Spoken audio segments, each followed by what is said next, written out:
Ikaze bakunzi ba Rising Engineer 2020 turashubuje aho muri hose bari imbere mu gihugu n'abari hanze diaspora yacu, by'umwihariko muri dushuje abantu bari mu Bubiligi n'abadukurikira bavuga igifaransa, twabonye kuba hari benshi barahari cyane. Nous vous remercions. Vous les francophones qui nous suivez sur Rising Engineer, soyez les bienvenus. Soyez les bienvenus. N'igifaransa turakivuga. Turagerageza. Rora ikaze rero. Murakoze cyane. Uyu munsi abakunzi bacu barashaka ko tunya kubaganira none. Wambwiye ko hari ikibazo ufite wakiriye wahawe n'umukunzi wa Rising Engineer mwaganiriye, giteye gute? Tunamusuhuza cyane, tunamushimira umukunzi wa Rising Engineer uherereye mu gihugu cy'u Rwanda mu karere ubwo se nkavugera ni ngombwa. Uherereye mu karere ka Gicumbi, afite ikibazo yibaza giteye gutya. Ariyo mpamvu twaguha ikaze kugira ngo uze ubashe kukidusobanurira. Hanze ahangaha mu Rwanda turabizi ko buri muturage wese aba afite icyangombwa cy'ubutaka. Icyangombwa cy'ubutaka. Burya ngo udafite icyangombwa nta butaka bufite. Nta butaka bufite. Kandi bakunze kuvuga ngo ahanini umuturage iyo afite ubutaka nibwo aba yumva akomeye cyane. Ubutaka ni umutungo ufingira akamaro cyane. Ubutaka turabuhinga, ubutaka tubutuyeho, ubutaka tubugendaho, ubutaka ni byose. Urakoze cyane. Kugira ngo rero bwitwe ubwawe nuko bufite cya cyangombwa cy'ubutaka. Kuri icyo cyangombwa cy'ubutaka rero haba hariho surface cyangwa se ubuso bw'ubwo butaka. Ubuso bw'ubwo butaka rero bugaragara kuri icyo cyangombwa babutandukanye n'ubuso bw'ubutaka umuturage aba yapimye. Sinzi nimba icyo kibazo uri kucyumva. Ni ukuvuga ngo umuturage iyo ateye imetero cyangwa se yateye intambwe ku murima we ashobora gusanga harimo intambwe 100%, ariko ku cyangombwa cy'ubutaka agasanga ubwo buso ntago ari bwo bwanditseho. Ikibazo kiragira kiti rero umuturage yaratubajije nka Rising Engineer aravuga ati kubera iki leta ishobora kuba iturengera. Umuturage yumva ko leta ibarengera kuko ubuso yapimye mu murima we sibwo abona ku cyangombwa cy'ubutaka. Akavuga ati buriya ubundi leta yabutwaye. Icyo ni icyambere. Icya kabiri nanone ashobora kuba akeka ko leta ishobora kuba yarabumwambuye nubwo itabutwaye, ahubwo ikabwegeka ku wundi badikanyije, ikabuha umuturanyi badikanyije. Icyo nicyo kibazo gihari turimo kurwana nacyo cyane kugira ngo abaturage bacyumve se cyangwa se tube twabasha kubasubiza.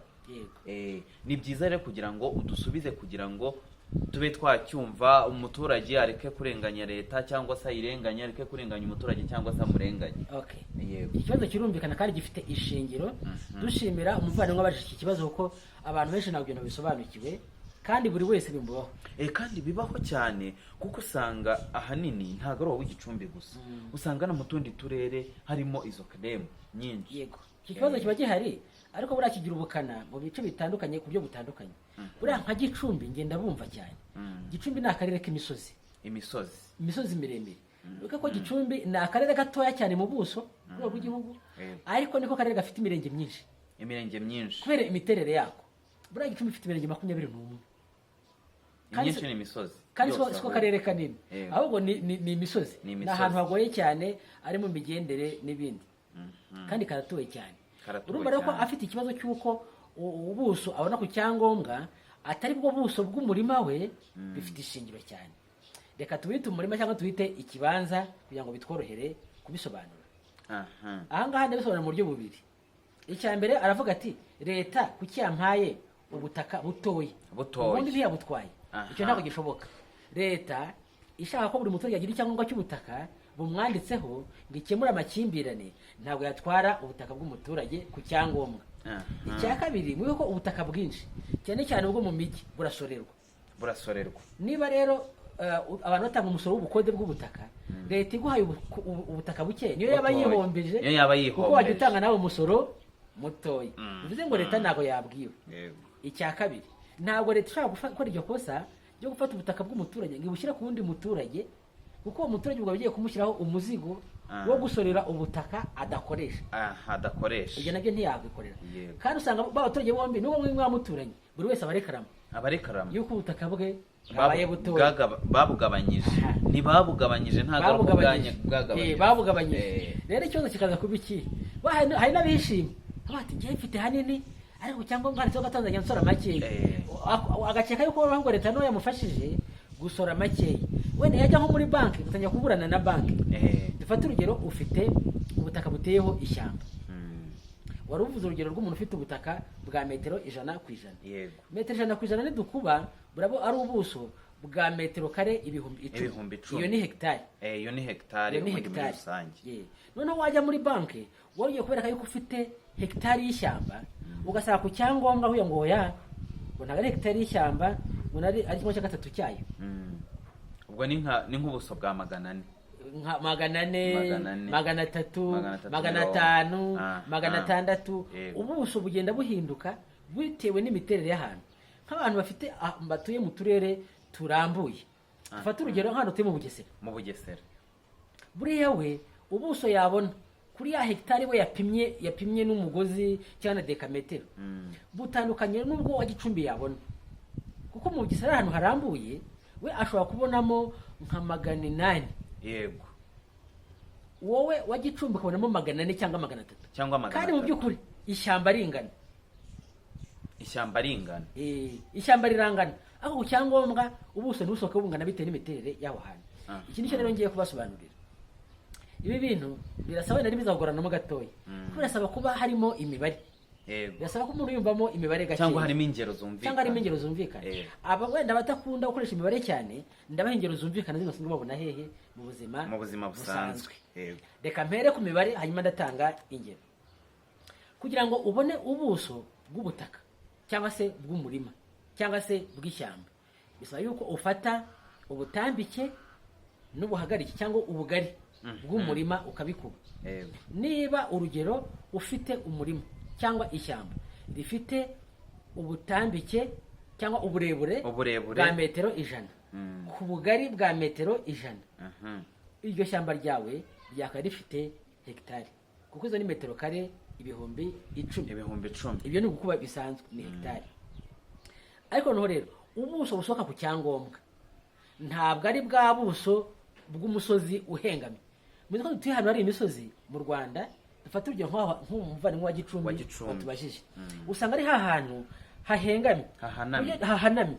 Ugenda ugiye kuhamanuka bisaba wenda kuba ufite ikibando cyangwa ugenda ufata igiti.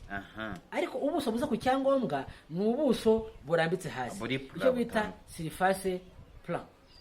Cyangwa c'est la surface plan. Sibyo? Mu Cyongereza wenda harimo n'agatekinike gakeya cyo bita projected area. Abantu bize ibintu bya topography, engineering, mwege murabyumva ku buryo bworoheje cyane. Buriya buso busohoka ku cyangombwa ni projected area. Reka rero dusobanure nk'umuntu w'umuturage utarize ibyo bintu we yabyumva ati. Niba utarize engineering cyangwa topography n'ibindi nk'ibyo ngibyo, ni ukuvuga ngo ugiye gusiza nk'ikibanza, papa waguhaye ahantu uzasiza, dore nguhaye ikibanza uzubaka ahangaha. Cya kibanza akiguhaye gifite metero 10, wenda dufite metero 30 kuri 10 n'impeya, kuri 30 cyangwa kuri 20. Urumva ugiye kwibara gutyo uteye za ntambwe cyangwa kuri dekametero byakaba ari metero kare 600, ko gifite 30 kuri 20. Ariko nusize ikibanza ukageza hano mu kibanza kirateze, bagita mu kibanza ngo iyo ikibanza kigeze kimaze gufata nivo, bavuga ngo ikibanza kirateze neza. Mu giturage bacu bavuga ngo ikibanza cyatashye. Ikibanza cyatashye yageze handi hari ubuso burambitse uzubakaho inzu. Niba wa musozi wawe ku buhagarike bwawe hari metero 30, ahantu uko ku musozi uzamuka tubyita uburebure bw'ikibanza, hari metero 30. Ikibanza gitashye cyageze handi hasi uzubaka, nupima hasi uzasangamo metero 20 bitewe n'ubuhaname bw'umusozi. Ushobora gusangamo n'10 cyangwa se 25, ariko ntabwo bishoboka ko wakongera kubona metero 30 zihita zigabanyuka. Urumva aho niho rero bitandukaniye. Urumva mu by'ukuri uburebure bw'umurima cyangwa bw'ikibanza cyangwa bw'ishyamba cyangwa bw'umusozi zari za metero 30, ariko uko tugishije kimanuka hasi nitujya kuri handi ho kubaka hasi tubonyemo metero 20. ubwo urumva birahindutse dufata 20 noneho tugakora 20 z'ubugari bihita bihinduka metero kare 400 ntabwo zikiri 600 ushobora no gusanga wageze hasi zigahinduka metero 10 wakora 20 z'ubugari zigahita zihinduka 300. Ibyo rero muri engineering tubisobanura gute cyangwa se mu buryo bw'imibare urwo rugero rw'umuturage usanzwe utarize ibyo bintu cyane, ariko mu mibare hari ikintu bita trigonometry. Abanyarwandakazi banyeshuri abantu bajya kwiga mu ishuri ibintu bamwe bakabisuzugura bya bintu bikora ahantu hose. Imibare ni ubuzima nta n'uyu usanga hatari imibare. Muri trigonometry iyo dufite uruziga rugira icyo bita umurambararo diameter rukagira n'akarambararo. Akarambararo uba uhereye hagati mu ruziga ugana ku rugori rw'uruziga ku mpera y'uruziga. Kariya akarambararo dufata urugero gafite metero gafite metero aho wajya hose karaba gafite metero, ariko nuramuka uciyeho umurongo uhagaze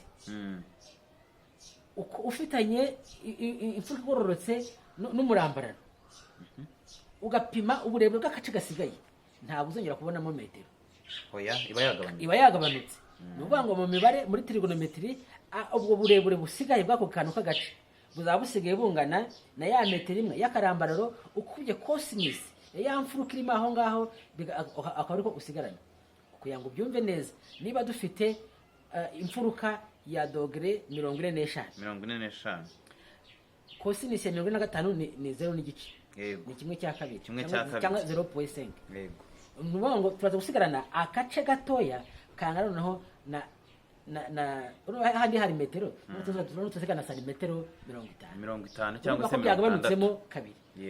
N'ahandi no ku butaka nuko bigenda kubera ko umusozi wacu wari ufite ubuhaname noneho nitujya kumanura duhagaritse akantu ko gusigarana hasi karaba ari gatoya ugereranyije na bwa buhaname. Ubwo muri rusange twabihuza wenda n'icyo iyi sirifasi cyangwa ubuso bugaragara ku cyangombwa cy'ubutaka twabuhuza n'uwo muntu wasirije ikibanza. Ni ukuvuga ngo ubuhaname za metero uba wapimye utarasiza ikibanza ziba ari nyinshi pa raporo ya metero uzabona umaze gusiza ikibanza. Ubwo muri rusange twebwe nk'abaturage cyangwa se twebwe nk'abanyarwanda twipimira metero ziri hejuru z'ubuhaname, ariko leta yo ipima metero ziri hasi. Ibyo babona baduha ni ikibanza kiba kirambuye kiri hasi. Noneho birasobanutse cyane. Ubwo rero abantu baba bafitemo urujijo, abantu batabyumvaga cyane bumve ko leta n'umubyeyi ntago yaturengera kandi nawe ntago yifuza guhomba, kuko iramutse ikugabanyirije ubutaka urumva ko ya misoro ni leta yabihomba, si byo se? Nibyo cyane. Nizere ko umukunzi wacu wa Rising Engineer yashubijwe. Turamushimiye cyane kuko yabarije abanyarwanda benshi, yabarije abari hirya no hino, amajyepfo, amajyaruguru, ibirasirazuba n'iburengerazuba, ndetse abariza cyane by'umwihariko abantu batuye mu misozi miremire. Kuko niho bakunze kugira ikibazo cyane kurusha abandi, kuko ahantu h'ibitwa n'ibibaya bavuga ati bibeshyeho gatoya, ariko umusozi miremire bo byahindutse cyane.